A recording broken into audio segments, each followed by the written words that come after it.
It's the Smart Driving Cars podcast. Thanks for joining us. This edition is sponsored by the Smart ETF's Smart Transportation and Technology ETF, symbol MOTO. For more information, head to motoetf.com. I'm Fred Fishkin, along with the Faculty Chair of Autonomous Vehicle Engineering at Princeton University, Alain Kornhauser. Hi again, Alain. Hey, good morning, Fred. Good morning. It is. In the latest Smart Driving Cars newsletter, the saga of Nikola continues. You quote a Wall Street Journal report on Nikola's changing plans and how much smaller the deal with GM looks like, and the slide in the company's stock.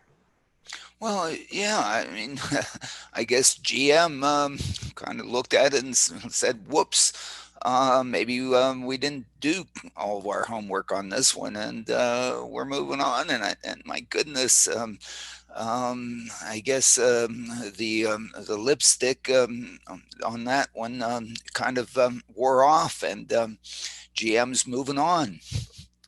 And I guess in a sense, maybe a cautionary tale. I think so, because I mean, it's associated with this and other technologies. Boy, there's a lot of pumping. And I don't know how much, I guess people were interested in dumping, but there's certainly the pumping. And some of this is just, it's gotten to be absolutely, ridiculous. And in a sense, if people can't be, somewhat straightforward, somewhat open, somewhat transparent in terms of what they're doing, all this is to try to accomplish something good, save the planet, provide better quality of life to individuals, those things. And my goodness, some of this is, especially with respect to some of the technology, is like, hey, wait a minute, okay? From CNN Business, there's a report on self-driving robotaxis taking off in China. AutoX, an Alibaba-backed startup, has announced it has rolled out fully driverless robotaxis on public roads in Shenzhen. And the report says it has 25 vehicles operating without safety drivers. So I guess they'd be the second to do this, if this is accurate. Well, I think we should assume that if they announce it, that it is accurate. We shouldn't treat them like Nikola, okay, and basically look up, and see what the heck's underneath there. We should assume that they, why shouldn't they be accurate? They should be accurate. Well, I'm not really questioning that. I'm just saying. I know you didn't question it, so we shouldn't even question it. So we should not even question. Although, so this is a big story, then, a pretty big step. Although we did question it. Why? Because of the Nikolas of this world. And it's kind of a shame. Okay? Why did I look very closely at the video that they put there? Okay? Because they said downtown. And then when I looked outside, what I could see in the video, downtown, Shenzhen, I haven't been there since 1978. Okay, so I'm sure Shenzhen has changed since 1978. Slightly. But yeah, but sort of looked like Chandler. Or maybe it was, it had a tall building. I don't know that Chandler has a tall building. But, there was one car on the road that came around. I guess maybe they were showing it in a roundabout. Didn't look like downtown to me, darn it. And I guess I shouldn't focus on the word downtown. But if I then look at downtown and question downtown, then I have to question driverless. And it's terrible that I'm in that position. I don't want to be in that position. I want to applaud them. Great. It does look like it is a public road. The operational design domain is as important as what it is you're doing, because you can certainly doing it in Disneyland, doing it at the M testing facility in Michigan, doing it in a private airport enclosed, doing it for DARPA at the Grand Challenge. in those operational design domains, and as we'll talk about later, doing it in a tunnel is pretty simple. We've been doing it for years. Doing it on a public street, in a neighborhood where people live, where there are children, where there are old folks, where there are people walking on the sidewalk, where there are bicyclists. Doing it downtown where there's havoc. That's tough. And you shouldn't take being able to do it in a tunnel to imply that you can do it downtown. I don't think. Now, if you can, and if I'm wrong, then please, good, go forward. But these are important. The operational design domain in which you're doing it is as important as what you're doing it. So if you're doing A in B, and B is downtown, and A is driverless. And if at face value, they would be the second company to make that call to say no safety driver, and we're out there. They'd be the first one. Waymo's not done it downtown. Not downtown, no. Right? So even more. What can I say? So I think we should say we have invited them to come on with us. They haven't gotten back to us yet about being able to do it. We would love, and Chow, he was a colleague of mine at Princeton, was co-advisor to Chen-Yi Chen, one of my PhD students, contributed enormously to Chen-Yi's education. Love him dearly, wish him the best, and certainly I'm not suggesting at all that there's hey, we have a truck running downhill, but there's nothing in it. Okay. But darn it, even if they did it in a suburb, if they did it in a Chandler, they'd be number 2. Not so bad worldwide number 2. I know we all want to be number 1. Princeton's number 1 everywhere, of course. We're number 1 in smart driving cars. We're the only one, whatever. Anyway, but aside from that, yes, it does look like they did, position the cameras in the vehicle to make it look like that. Yes, I mean, everybody knows they can't be doing that remotely because you can't do this stuff remotely. Maybe you can do it with one vehicle, but you really can't do it. Okay, I mean, the latencies and all that, even with 12G, let alone 5G,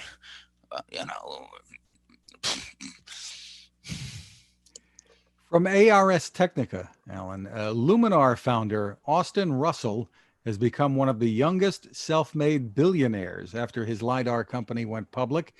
He was like 17 years old when he started the company 8 years ago. Well, congratulations. I mean, this is the marketplace, responding. That's what the marketplace has responded to.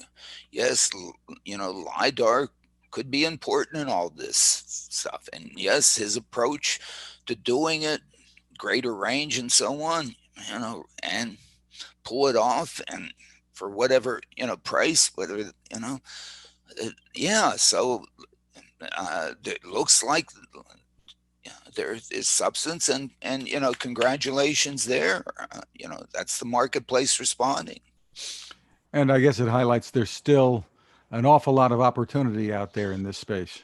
Awful lot of opportunity. Just starting, we're talking about who's first and who's second. I mean, whatever in the whole big thing. We haven't even started yet. Okay. I mean, really? I mean, we've been playing around and, in the lab with pointy-headed engineers and Hey, Fred, we have to have some fun, don't we? We do. I hope everybody here has to have a little bit of fun too. TuSimple. But this is serious business. Okay. This Right. is serious business. And when we put out a press release, we should be very careful. And in a sense, we should be very careful to define what it is we really have and what are its limits. The operational design domain is a definition of the limits. And yes, we might be good outside those limits, but we don't know it yet. And this is all about, what we don't know as much as about what we do know. Well, talking about money, TuSimple, the self driving truck startup, has closed a $350 million funding round. It's from a group of strategic investors from rail, retail, and freight giants. And this story comes from our friend Kirsten Korosek at TechCrunch. Yeah, and TuSimple's out there, and although the things that I hear from TuSimple is they look to me more like a logistics company, and whether or not they do a driverless is really, I don't know. Seems to me like the driverless is thrown in there to get somebody is almost clickbait, but um, no other comment. Well, we'll be back with more, but first, this is a good time to remind you about our sponsor, the Smart ETF's Smart Transportation and Technology ETF, symbol MOTO. To get more information, head to motoetf.com. On the website, we should point out it's a good idea to read the white paper they have there. It's called The Smart Transportation Revolution. It's under a tab called Insights and News. Great information there to help you make informed decisions about investing. And you may know ETFs can be a smart way to spread risk with investments and focus at the same time on a particular category of stocks. The site, once again, is motoetf.com. Alan, in our last edition, we had the dispatcher publisher Michael Senna with us and talking about issues with electric vehicles and how that electricity is generated. Now comes a report that Porsche has launched an effort to make carbon neutral synthetic gasoline. Wait, yeah, one good thing about gasoline is it's relatively cheap. In some places in the world, it comes out of the ground essentially by itself, and we've created great transportation systems to send it around the world, in super tankers and can Well, basically the change inference it. here when you talk synthetic is that this is made not from Right, right, underground, but right. So it's another process. The question with that process is, does it have a chance to be as inexpensive, as affordable as gasoline is? Because when you really look at gasoline, my goodness, we produce a whole heck of a lot of it for essentially nothing. I mean, that's the real attraction. And that's what I was trying to point out, that, it's not that tough to get it out of the ground. It's not that tough to move it around the world. It's not that tough to refine it. It's not that tough to handle, or at least we've had innovators all along the way that have contributed to taking something that initially was pretty darn tough to being, really inexpensive. I mean, the fact that I can, right now in Jersey, buy a gallon of this at Costco for, $2. I mean, cut it out. I can't get milk at $2. Okay, so I mean that's one of the driving forces behind gasoline, diesel. If you then look at doing it another way, then you probably have to come up with a way that is somewhat comparable to that, okay, in price.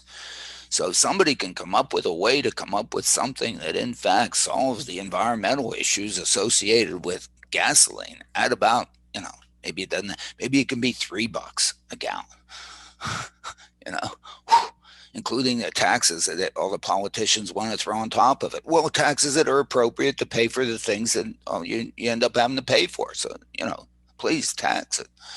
We want to pay for it. But, that's what they're looking at. But the interesting thing about this is that the folks who deal with having a mobile energy source that is then converted to propulsion at the place and the time you need it, which is what is being done by gasoline and the internal combustion engine, and what batteries and electric motors are trying to do in the EV competition, you know, it seems as if, to me, that competition is not over. Not the steam engine isn't finding, the Stanley brothers aren't finding their way back into this one to make it, the way it was in 1910, 1920, 100 years ago here. Okay, where you had three of them trying to make this get mobile energy out there to give me the stuff that I need, where I need it, when I need it. Okay, which is what mobility is all about. And so the folks that deal with that, I guess we can say the steam guys and gals have dropped out, and then electricity dropped out for a while, and now they're back. But that's going to go on. And even though the California governor said, "Hey, no, we're putting all of our eggs in one basket and going to go with the one," the other folks, I don't think are going to give up. They're going to try to say, "Hey, no, mate, take a look. I mean, we're really not as bad as everybody thinks we are."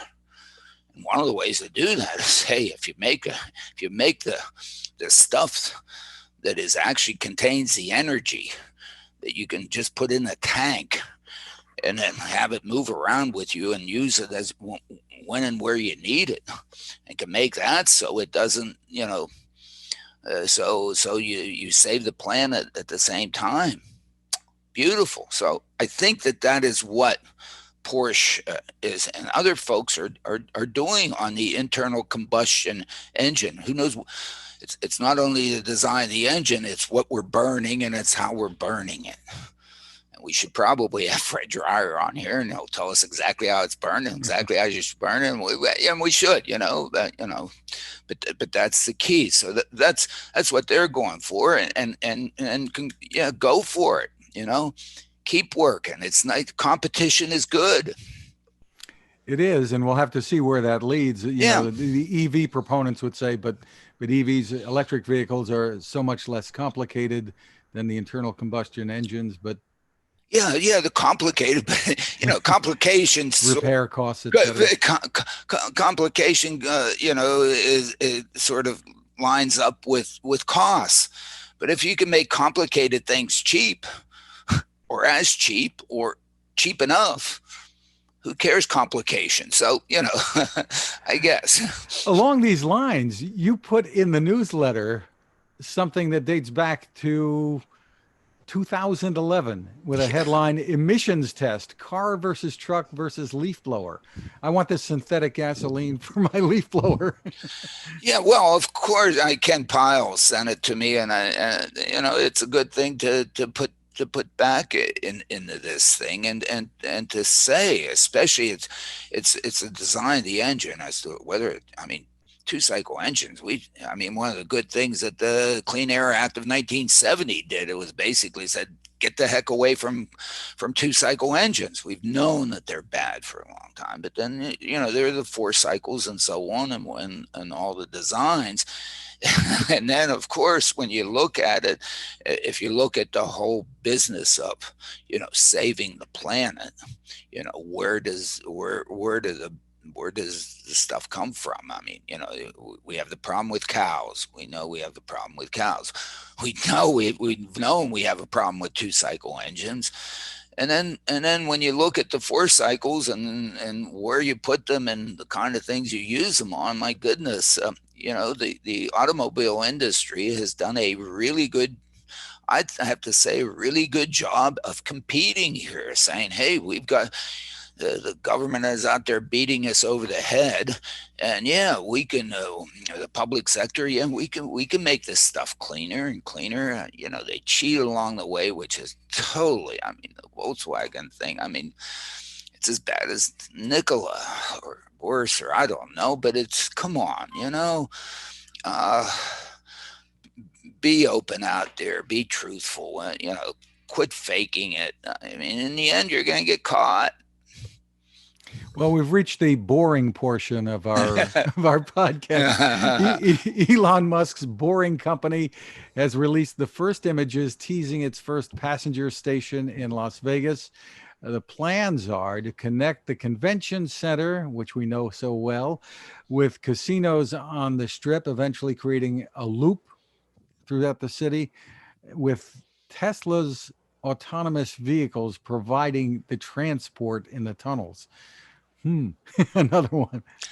Well, I mean, Jerry Luton and a couple of us proposed a similar thing in 1975 to put personal rapid transit into Las Vegas. It was the thing. We thought it was going to be the thing. We had it elevated as opposed to underground because we didn't have a boring company. We didn't have Teslas. We just had pods and so on. And we're going to put it in there and we're going to connect the airport, which is an important thing to connect, with convention centers, all the hotels and so on, and completely automated, personal, whatever, collision free, 1975. I mean, how long ago was whatever. Or maybe it was even before 1970. It might have been 74, whatever. Well, they built a monorail, but I don't know if it ever really got used to any great extent. Didn't get used to any great extent. I don't know if it's automated or not. It may be, but here we were going to have small vehicles, offline stations, and so on and so forth. So when I saw the image of what Elon's putting in there, it looked like one of our PRT stations from 19 whatever. The unfortunate thing that we didn't realize, talk about stupidity. Oh my goodness, you go out there. First of all, you provide mobility, excellent mobility from between all the casinos. Guess what a casino owner doesn't want? Excellent mobility from his or her casino, man, unless you don't have any money left in your pocket and then they throw you out in the back door. I don't think they have clocks on the wall. They don't want you to know what time it is. They don't want, they get you in there. They don't want to leave. They don't want you to leave. So having a great way to get from the Bellagio to the whatever. Oh, but things have changed in Las Vegas now. There used to be, I guess, independent competing casino owners that may not exist anymore. I don't know. I don't want to. Let's not get into the whatever right. of well, they've also made them so big. They're like mazes. Once you're in one, you can't leave. You can't leave, right. So you can't even find Elon's boring Tesla station. I think it's great what Elon's doing there. However, the operational design domain of this thing are tunnels. Guess what's not in the tunnels besides rats? Traffic. Other traffic. There are no children playing ball. There's nobody walking along the sidewalk.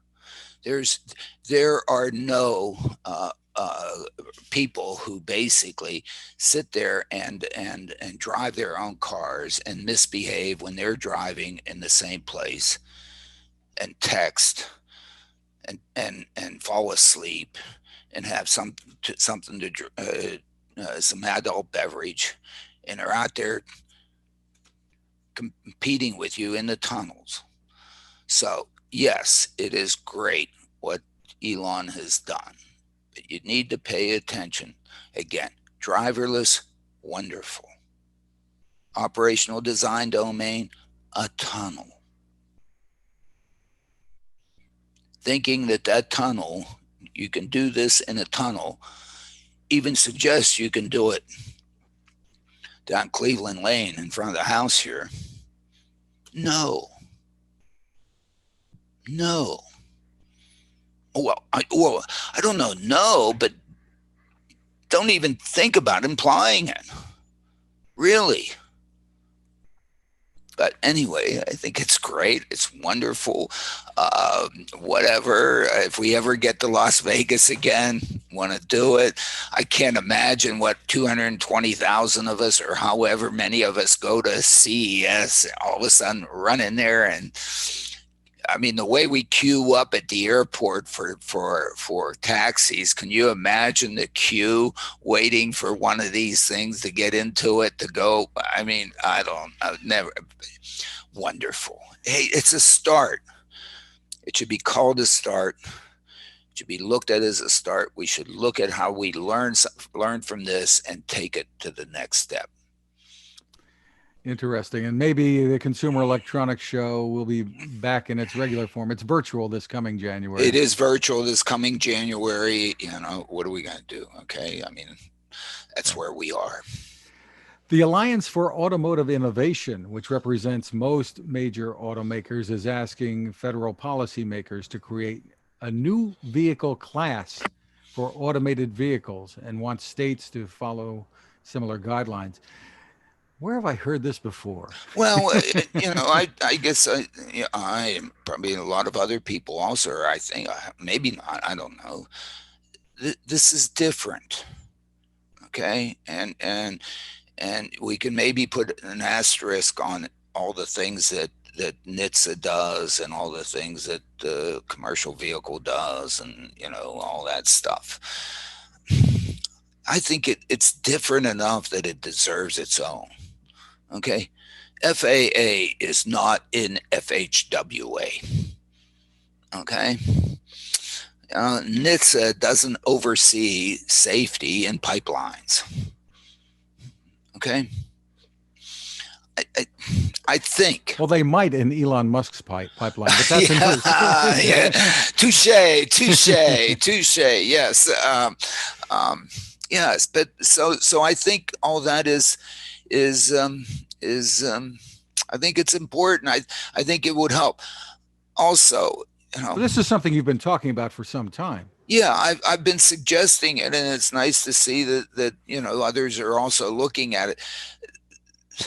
What this seems to also be is it's also, regulation is not just bad. It's also good for OEMs. Why? Because regulations will point to a checklist that the regulations have, and the OEMs can say they checked off this box, checked off that box, checked off that box, checked off that box, checked off that box. We're good to go. Anything bad happens, hey, you didn't put a box in there. It's your fault. You're responsible. You take some of the heat. We sat there and did exactly what you wanted us to do. You said you implied by that that's all you wanted. We did that. So the good thing about not having a regulations out there with the check boxes that do this, do that, is that, oh my goodness, it's my responsibility. Anything bad comes back to me. In some sense, I can run and hide. There's no dog to eat my homework.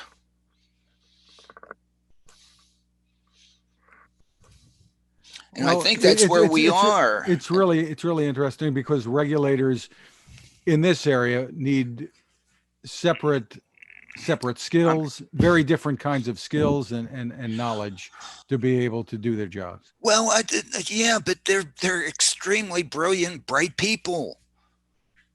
None of us are brilliant and bright in all things. Okay? And, we all have our expertise. We all have to look for help with others. All right? And they're exceedingly competent. And they're exceedingly accomplished. They got elected.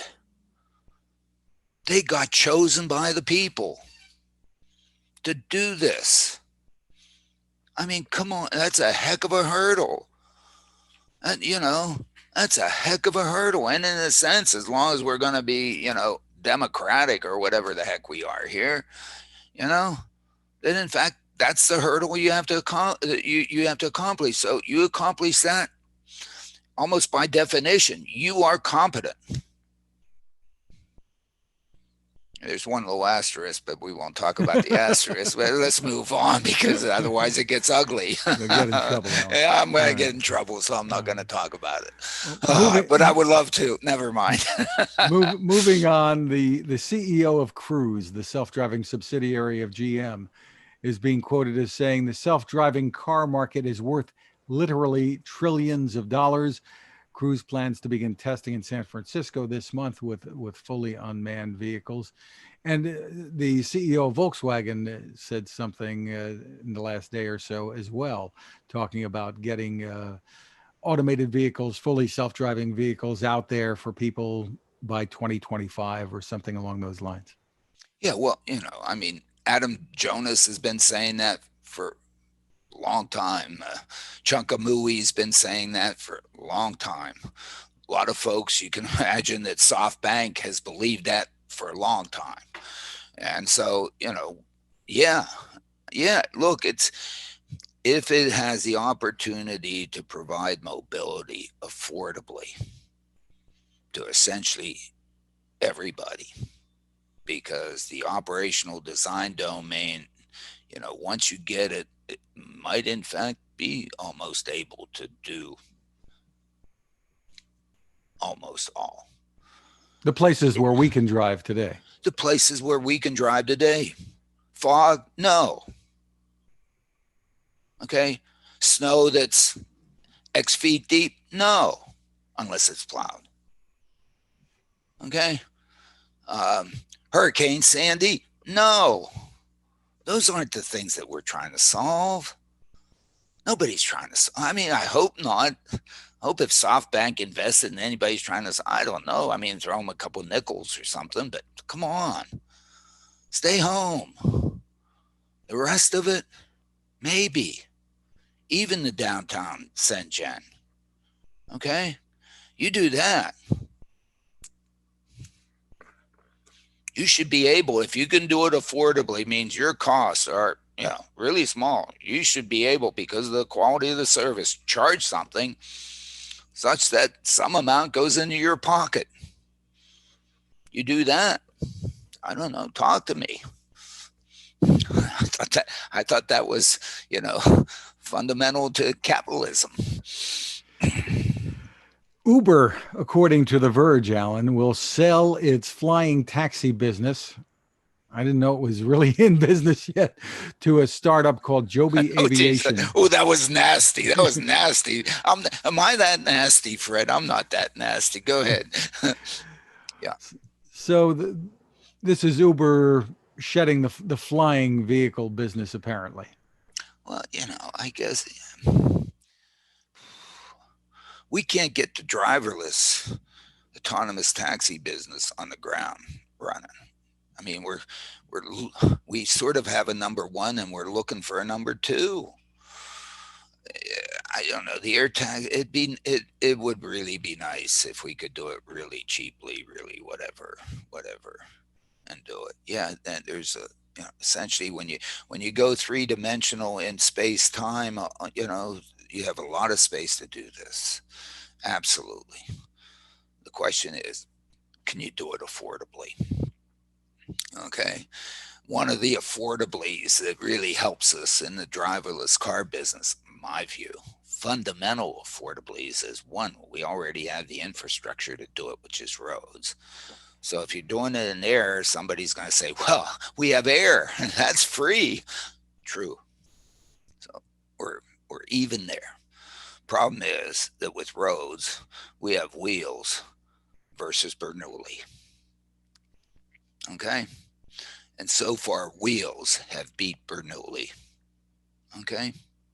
In terms of in the air. In the water, maybe not so much. In the air, okay. That's the tough piece. Okay. So if you can find a way to support yourself inexpensively, really inexpensively, the way you support yourself really inexpensively on roads by the wheel, then maybe. But apparently, I guess they decided that's not that's not in the near future, and we'd better leave it to somebody else because we have to spend our money elsewhere. Maybe, I guess. We've got an item from the Clickbait section of the newsletter. The headline is Subaru announces the world's first self-driving maneuver with a new Forester SUV. And I know you love Subaru, but this story made clickbait.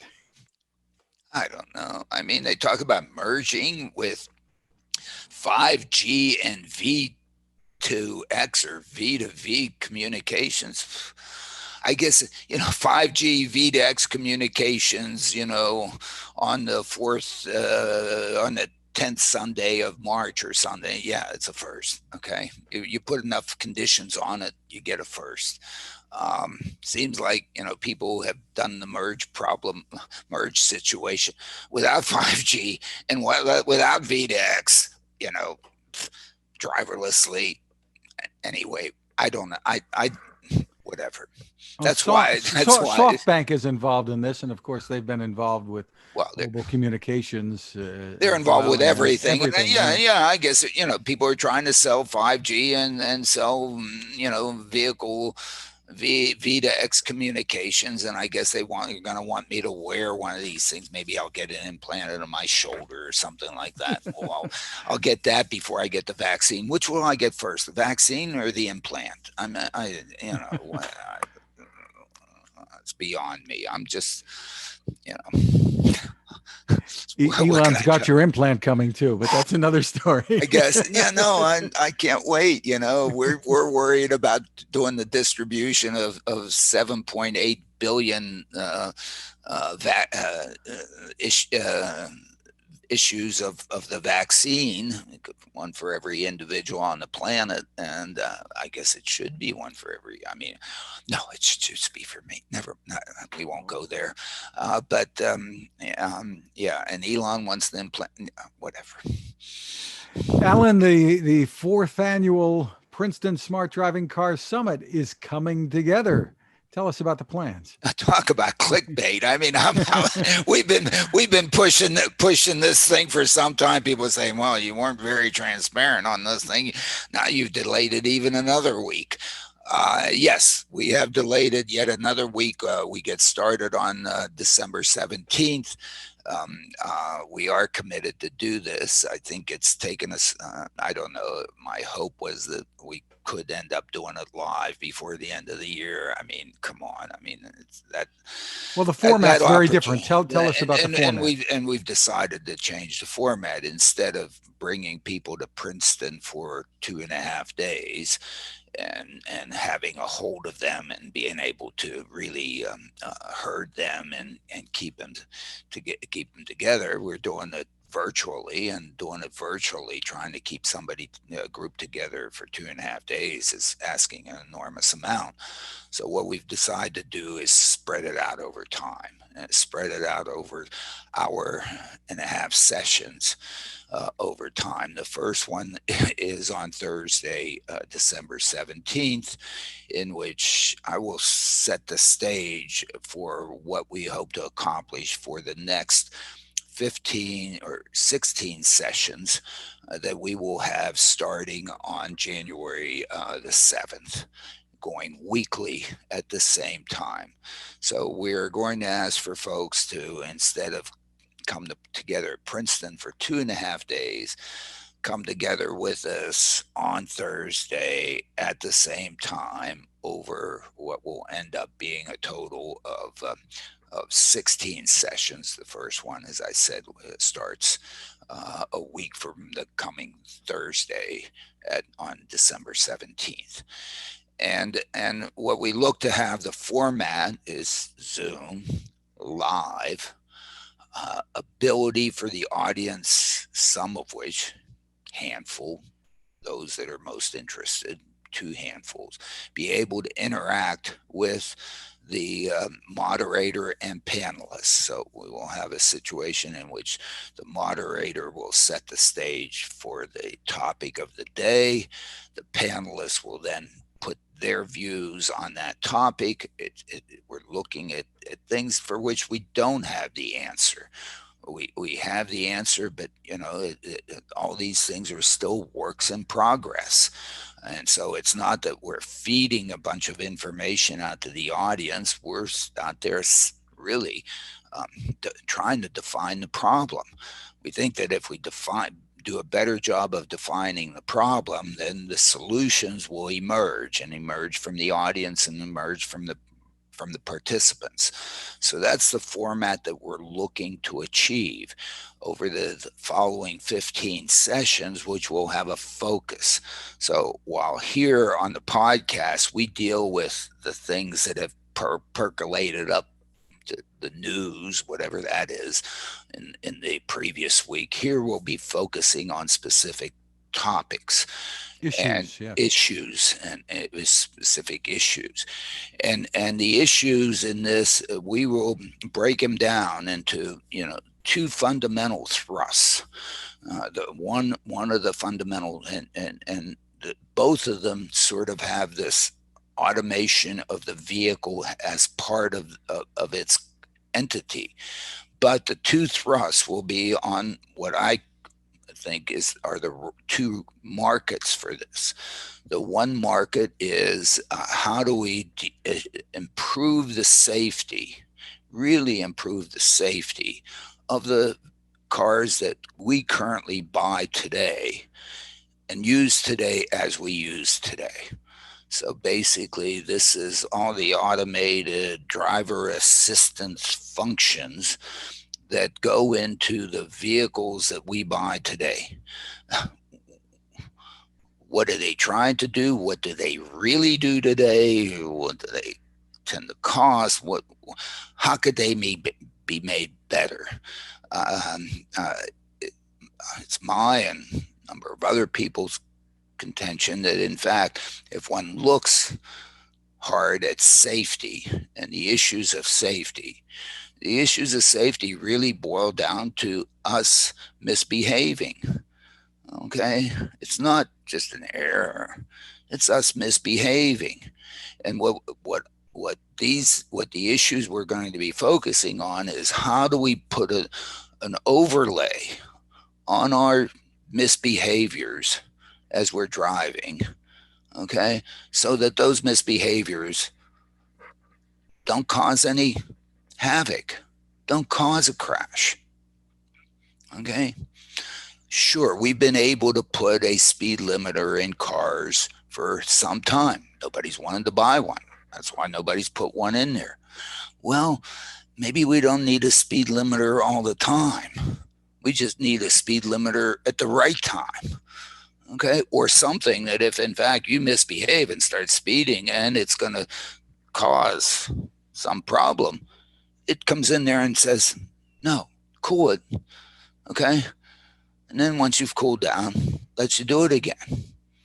All right, or if that's what you really want to do. Because in some sense, these vehicles have been sold to us. You watch any ad on TV and whatever about a car, holy mackerel. I mean, people are really misbehaving. And there's always a little thing down the bottom, this is done and whatever. And the operational design domain is, there are no children around. But if there are children around, you shouldn't be allowed to do that. And it should come over and keep you from doing that. And if there are no children around, have a ball. Maybe. Okay. Maybe that would then be more palatable so that when I go out and buy one of these things in the dealership, first thing I do, get my little clippers and clip the wires on that thing. Okay. I mean, why do people only want to be warned about braking as opposed to the car braking? It's because one, they haven't been good enough. And they've been braking when they shouldn't have been braking. And anytime one of these things comes in there and breaks, and then you go into a cold sweat and say, holy hell, damn it, that's a good thing it did that. Guess what? You might learn to appreciate it. So, how do we do that? Are we there? Are we about to get there? Who's there? Is there a market for that? This is just crazy stuff that Kornhauser's thrown out there. It could be just crazy stuff. But that has to do with really improving the market, the usability of the current vehicles, of the vehicles that we have, the way that many of us use it. So that's the one end of this thing. The other end of this thing is to say, hey, we're just trying to get from A to B. Take us. Anybody. Any of us. Oh, it costs something? That's cheap. And most of the people can say that. If not all, I'd like to be able to have it all. Hey, make it free. I mean, if you can make it cheap enough, there'll be enough folks lining up to either provide, or not, or be willing to pay taxes to say, yeah, do it. Why not? Get the people, let those people be able to get to jobs, get to synagogue, get to the library, get to soccer practice, get to the doctor, get to visit grandma. Let them go. Sure, we'll pay for it. It's cheap. Who cares? That's the driverless piece over here. Quite different than this piece over there. And so we're going to, number of them focus on this, number of them focus on that. And then the whole thing, why? I guess I would like to get this piece done, started in Trenton, New Jersey. Why? Because I think that operational design domain is where this thing over here can actually deliver the greatest value to the most people in the amount that one does. And so, since to me that is the best market to address, not somebody that already has, who knows how many cars outside in the driveway, and what they do, okay, and has a subway and a BART and a whatever to get to where they ever want to go, and so on, and can afford an Uber and a Lyft, with Uber and Lyft drivers making a living wage and being able to send their kids to college and feed their family. Do it there. Now, is it Trenton, New Jersey? They're what? 500 Trentons in the United States. It's nearby, so like to do it there. Let that be the operational design domain, and then let that sucker, and then get that sucker to grow. And that's where we're trying to go with it. And there'll be more information very shortly online for people. They can go to smartdrivingcar.com. Keep an eye on that, and the information should be up very shortly. Right. It's there's sort of a preliminary version up there. There's some registration things that people will have to deal with. Not for the first one. The first one's going to be open to everybody, but starting in January, there's a registration. We might even ask. We're probably we're going to ask, at least if you want to participate and really get involved with this and get some of the swag, and we're putting together some swag to put out and whatever, and at the end, certificates of completion, like when you played Little League Baseball, when you sat on the bench, though, never mind, and get the whole thing, and that where there'll be a registration, a nominal registration charge for that. And because we got, unfortunately, takes money to put this on there, and hopefully we do it affordably.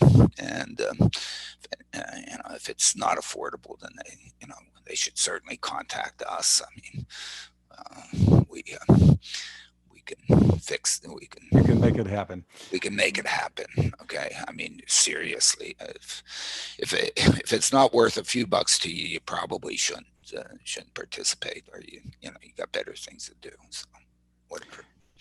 Terrific, Alain. Again, that's smartdrivingcar.com. We want to thank our sponsor, the Smart ETF's Smart Transportation and Technology ETF. The ticker symbol for the ETF is MOTO, and more information is available at motoetf.com.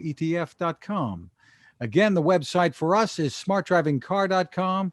You can also find us on Anchor FM, Spotify, TuneIn, Apple, Google, Spreaker, SoundCloud, and Amazon's podcasts now. You can ask your smart speaker to play us as well. You can find my tech reports at textination.com. I'm Fred Fishkin along with Alain Kornhauser. Thank you for listening or watching, and please continue to stay safe. And all of you, please continue to stay safe, and thank you for being with us. And as I'm looking here, I look better without the sun shining than with the sun shining. I mean, I would prefer to have the sunshine. Thank you.